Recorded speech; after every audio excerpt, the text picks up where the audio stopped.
It was decided to start on a Saturday. The strategy we had was to scatter our seating. We would show up individually one by one. We did not go as a group because we went as paying customers. And I happened to be the first one to show up. I sat in the center of the lunch counter, and the waitress came over to me and she said, she took my order, what would you like to have? And I said, well, I was surprised. I said, I'll have a Coke. And she brought the Coke over to me. And I started drinking it. When Peggy came in and she sat down, and the waitress looked at Peggy, and then she looked at me, and she came over to me and she said, you're not colored, are you, dear? And I said, yes, I am. And right away, her attitude changed. She pulled away, and she looked the other way. She no longer had any contact with me or any of the others. We just sat there, and that was the beginning of the sit-in. Dockum drugstore itself was a chain of drugstores, nationally known, part of the Rexall Corporation, and there was a number of them throughout Kansas and on the East Coast. The theory being that if we could evoke change through the Rexall Corporation, there'd be a good chance that single standing drugstores and even other business establishments would not have any reason to continue, to resist or have segregated seating. Well, Dockum's drugstore was a major drugstore located in the center of Wichita. It was a main place for people to go during the lunch hour, for teenagers to go for a hamburger and a Coke. The policy of the store was that they did not serve colored, as we were called at that time. So if we wanted to get something to purchase to eat, we would have to take it out or stand at the end of the lunch counter, and then we were served in styrofoam containers. It was degrading, dehumanizing. You felt like something was wrong, but you learned to cope with it and to ignore it. And there were exceptions. On occasion, you might have seen a black person, even at Dockum's. And there was another drugstore around here called Woolsworth, and one on the corner called Grant's. It always stuck out like a sore thumb when I would come in those establishments, and Crescent's across the street where I used to work. On occasion, as I say, you might have seen a black person, but it was almost like an unwritten code. Just don't make a habit of it, and don't too many of you come at one time. That was the so it wouldn't be totally accurate to say the blacks were not served. They were, but you couldn't count on it. It wasn't systematic. This was 1958, the summer of 1958. Most of us had graduated from high school, or either attending a university or preparing to attend a university or working locally. My mother was very involved in the NAACP, and she had civil rights attorneys coming by. One of them was Franklin Williams from the Bay Area in San Francisco, and he came by and he spoke to a group of us at our home, and the idea of sitting in was mentioned. After talking to it with my cousin, Ron Walters, he was the president of the youth chapter and I was the vice president.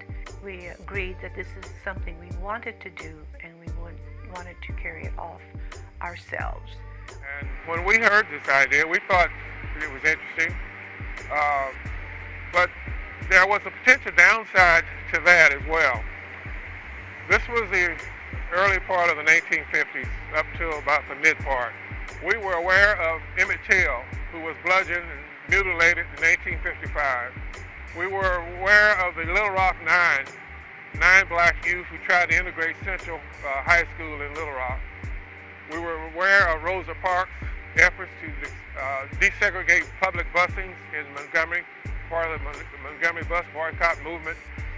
And so we had to be aware of the potential for some very negative, dangerous things that could have happened. At the same time, it certainly seemed like something that was socially just, socially righteous, and made sense.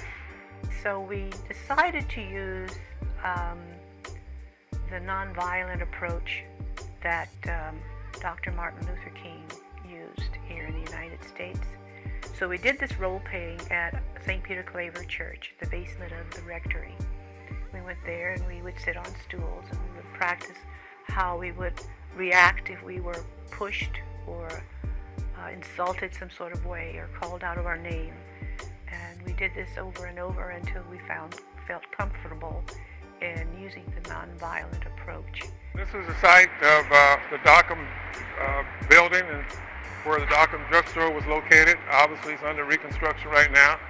I'll just point out at least there is one structure that's still located here, and that's this row of elevators that always caught our attention.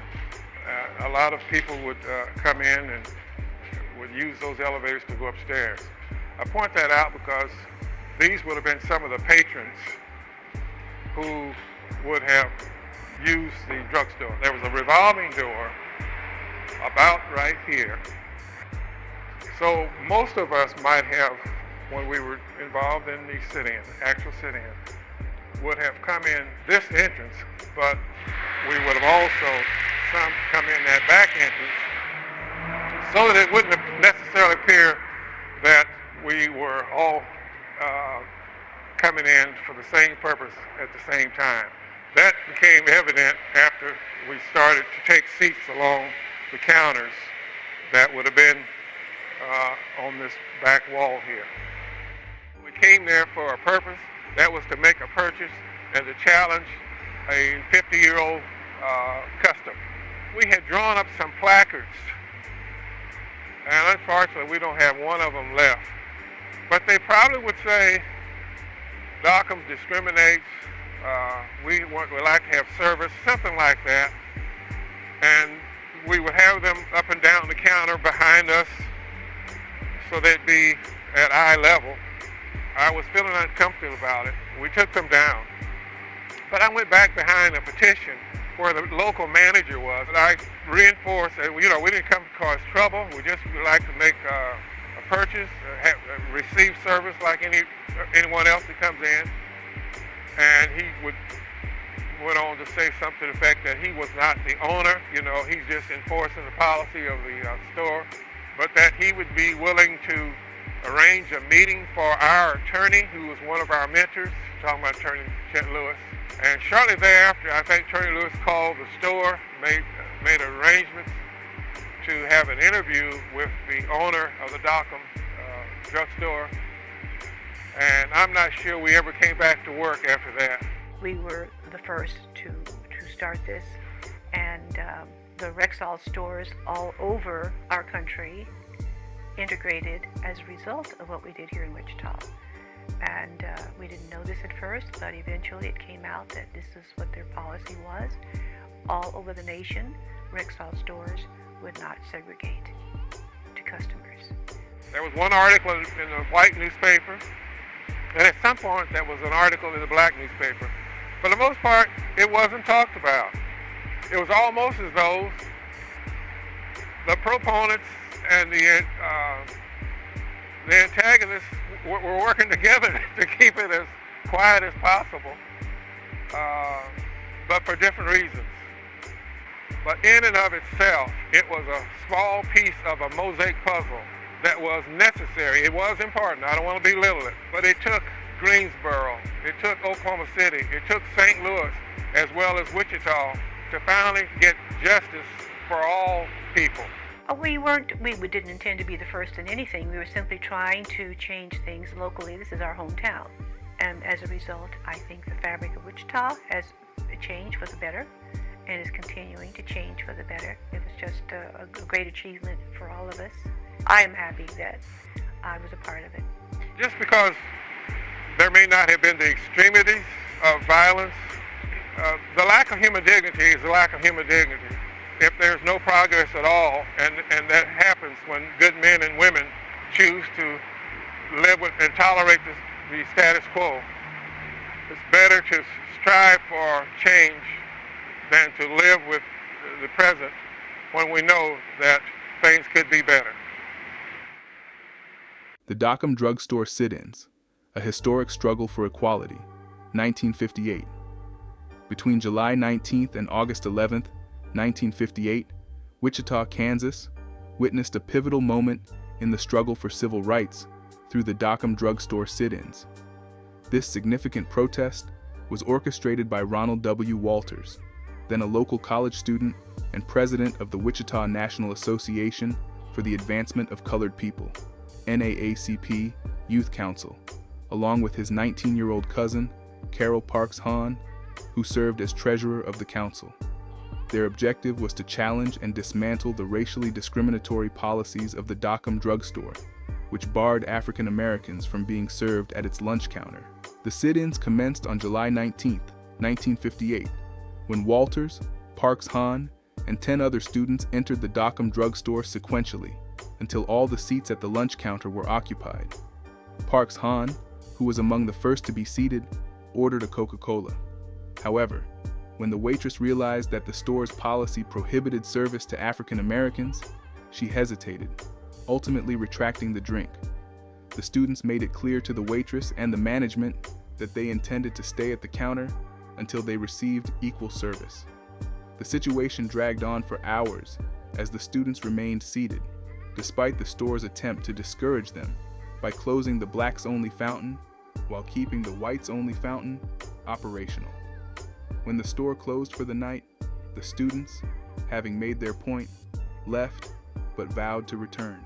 In the days following, the student protesters returned to the Dockum drugstore, enduring an hour of refusal to be served.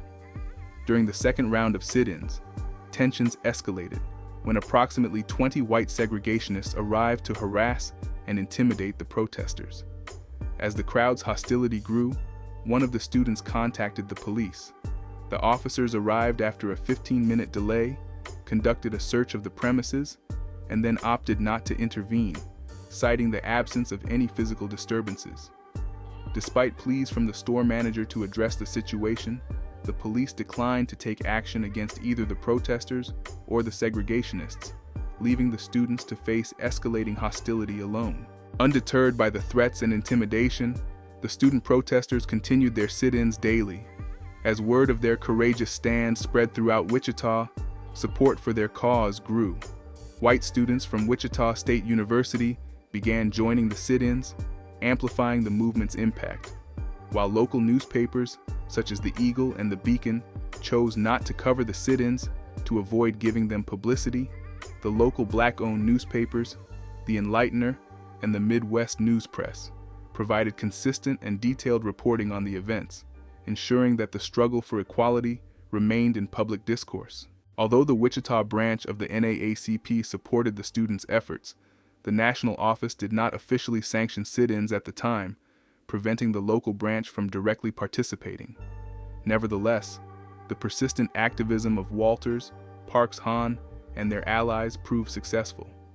On August 11, 1958, the store manager, facing mounting financial losses due to the sustained protests, decided to end the confrontation by ordering, "Serve them. I'm losing too much money." Chester A. Lewis, an attorney and head of the Wichita NAACP, then confirmed with Walter Heiger, the vice president of the Dockum drugstore chain, that the policy of segregation would be abolished.